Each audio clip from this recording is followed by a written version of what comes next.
নদীর পাড়ে এরকম কাশফুল ফুটতে কেউ কখনো দেখছেন? দেখে থাকলে অবশ্যই কমেন্ট করে জানাবেন। শরতের প্রথম ভালোবাসাই হচ্ছে কাশফুল। আর এই শরৎকালটা আমার এত পছন্দ, ছোট থেকেই কেন জানি না আমার খুব পছন্দ। আর এই কাশফুল দেখতেও আমার খুবই ভালো লাগে। প্রচুর সাদা আর সাদা, যেদিকে তাকাই শুধুই সাদা। আজকে ওয়াজিদ ওয়ালিদ দুজনেই আসছে মাছ ধরার জন্য। ওয়াজিদ বেশ কিছুদিন ধরে মাছ ধরতে আসে এই শীতলক্ষ্যা নদীর পাড়ে। আজকে ওর পিছু পিছু আমিও চলে আসছি, আর আমার পিছু পিছু ওয়ালিদও চলে আসছে। এখনও পর্যন্ত ওয়াজিদ কিন্তু মাছ পায়নি। ও সকালে ঘুম থেকে উঠেই চলে আসে মাছ ধরতে, আর তারপরে স্কুলে যায়। বিকালের দিকেও কিন্তু ও ওর বড় মাকে সাথে নিয়ে মাছ ধরতে চলে আসে।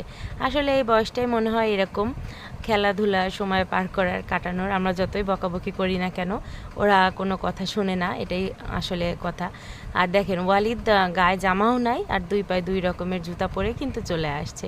ওদের এই বয়সটা কিন্তু এরকমই, হয়তো বা চঞ্চলতার, দুষ্টুমির। আর ওরা যে জীবনের সব থেকে সুন্দর মুহূর্ত পার করতেছে, ওরা সেটা নিজেরাও জানে না যে সব থেকে সুন্দর মুহূর্তই ওরা এখন পার করতেছে। ওরা হয়তো বা ভাবতেছে যে কখন বড় হব, কখন বড় হব। আবার বড় হওয়ার পরে ভাববে যে কখন ছোট ছিলাম সেটাই হয়তো বা ভালো ছিল, যেরকম আমরা এখন ভাবতেছি।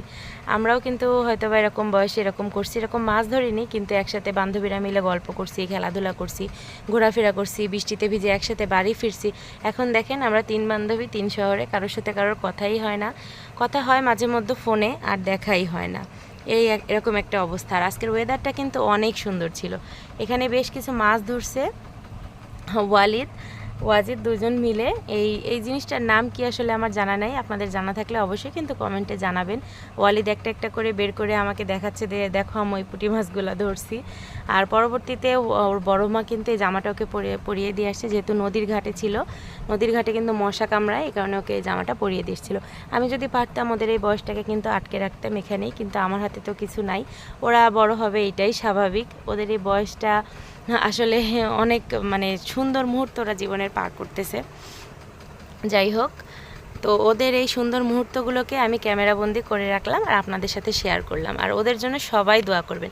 আর আজকে আমি রান্না করছিলাম ঢেঁড়স ভাজি, ডাল রান্না করছি, আর আলু ভর্তা বানাবো।